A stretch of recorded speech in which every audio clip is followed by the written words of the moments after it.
personality of God. We're incredible beings, and we need to try to honest best to live up to it. And we got to start living like brothers and sisters. You want the wrath of God to be removed? You want his hand of protection back on this nation? And so we're not ashamed of the example we've set all around the world? I'm telling you what needs to be done, friends. Got to start trying to please our parents above all else, man. Say, God, please help us as a society. Please, God, help us to repent.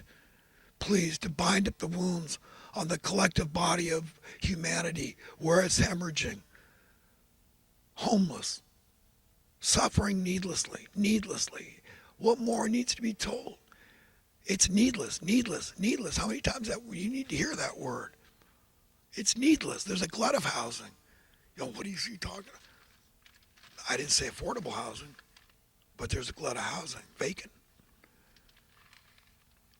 I did the research myself back in 2006, and there's got to be a bigger glut today.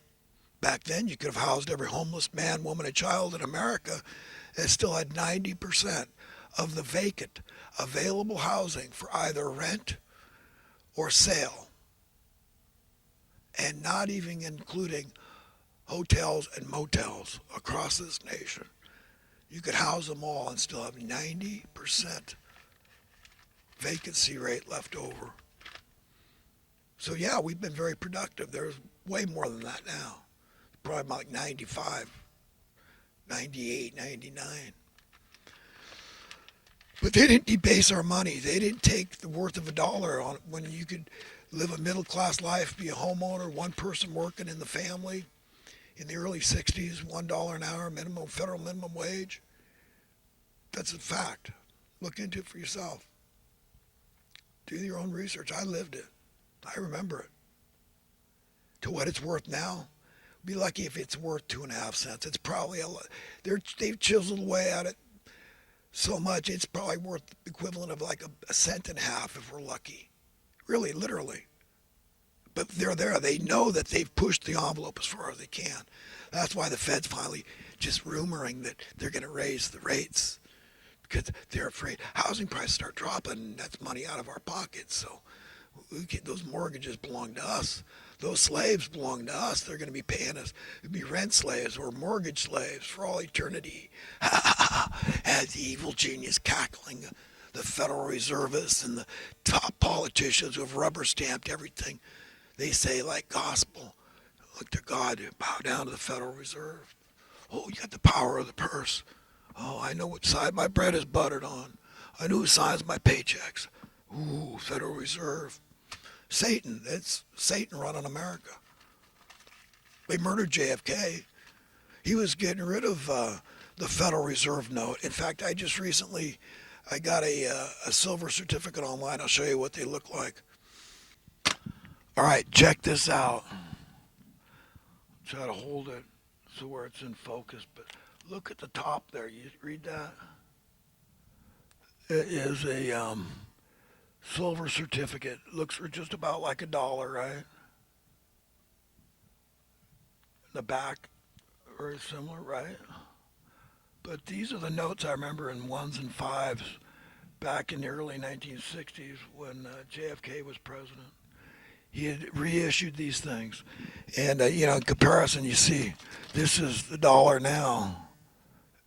And you see what it says, Federal Reserve note. Looks the same, right? Same kind of artwork, basically. So you see, that was a big no-no.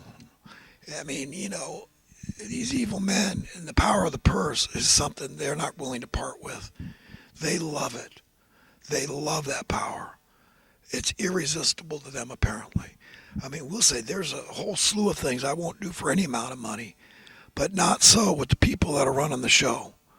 And that's why they continue to run it to this day, because they're willing to use violence. We're not. And it's good that we're not, because this time, this is for keeps, okay?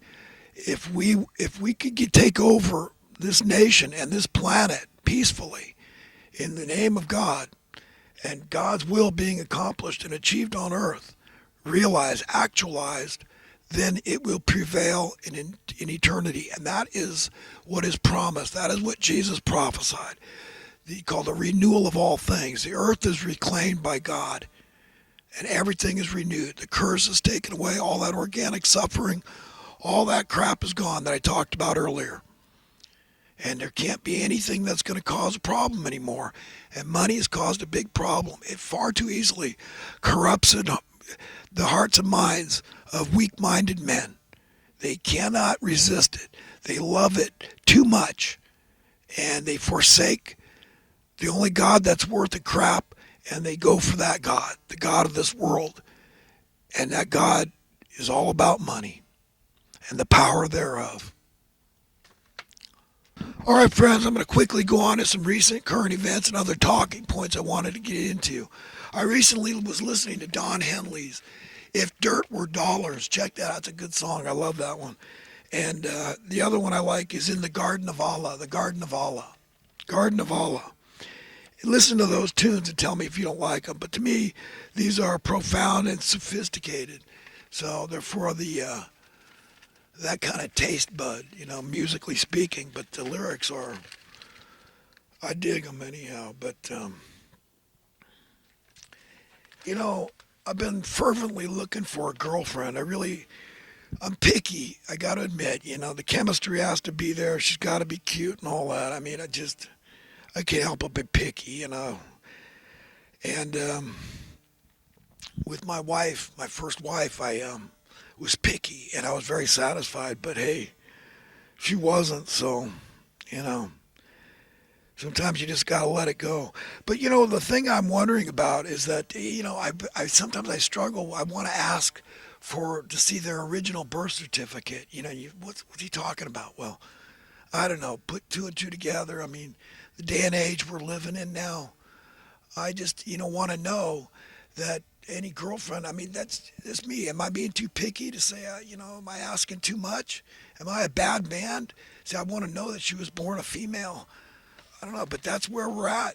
At this point in time, it's just we don't know, and we're not supposed to ask, right? I mean, I don't know, friends. Am I a bad man? I struggle with that. Friends, when we can't even seem to understand ourselves, our own behavior, our own thinking, our own speech, remember there's one that always does, God, and you can turn to Him. And He's quick to forgive us when we confess. We do something wrong, we say something wrong, we think something wrong. He's there for us. And He understands us when we don't understand ourselves. And that's a good thing. That's a wonderful thing. That's a beautiful thing. You know what I find interesting is the way people say their names as if that's who they are. It's like I point out, we're no more our bodies than we are our cars. We have a body, that's great, and we're very well integrated into it. Our essence, our soul, our spirit, our mind, the invisible, eternal qualities that we possess by God's granting us possession of those things. Free will choice, these beautiful things. But we're not our bodies, we're not our cars, and we're not our names. And most people, I want to ask, is that the name your parents gave you? Or did you name yourself? Because a lot of people do name themselves. So I'm always curious. And sometimes I think I'm a little weird, but it is a curiosity for me that I do wonder that. And I will ask people, meet them and, say the name. Hey, did your parents give you that name? Yes. Almost always that's the case. At least they haven't admitted if they've changed their name. But, there's so many versatile things we can do with our names if we don't like them. And why keep a name? I guess so many people just keep the name their parents gave them. They think they're honoring their parents. Who knows? Their parents probably don't give a crap, Last week I was talking about the importance of diet. The body is like a machine, you understand? So, machines need certain things if they're going to run tip-top and last a long time. So just think of the body like that when it comes to nutrition and stuff. And sugar, I like it as much as the next guy, believe me. It's a weakness of mine too. And it's bad. It's not good. It rots your teeth, everything. It gets in your blood. Look, it causes obesity, and obesity causes diabetes. Diabetes causes cancer. Okay, so by extension, it does cause cancer. You got to watch your step when it comes to refined sugars. Listen, friends, I got to leave it there. Have a great day. Have a great eternity, and have fun. Try to enjoy your life the best you can and live like a family and please our parents. And let's get that wrath off us and get his hand of protection back on this nation so we can set a good example and stop pissing God off.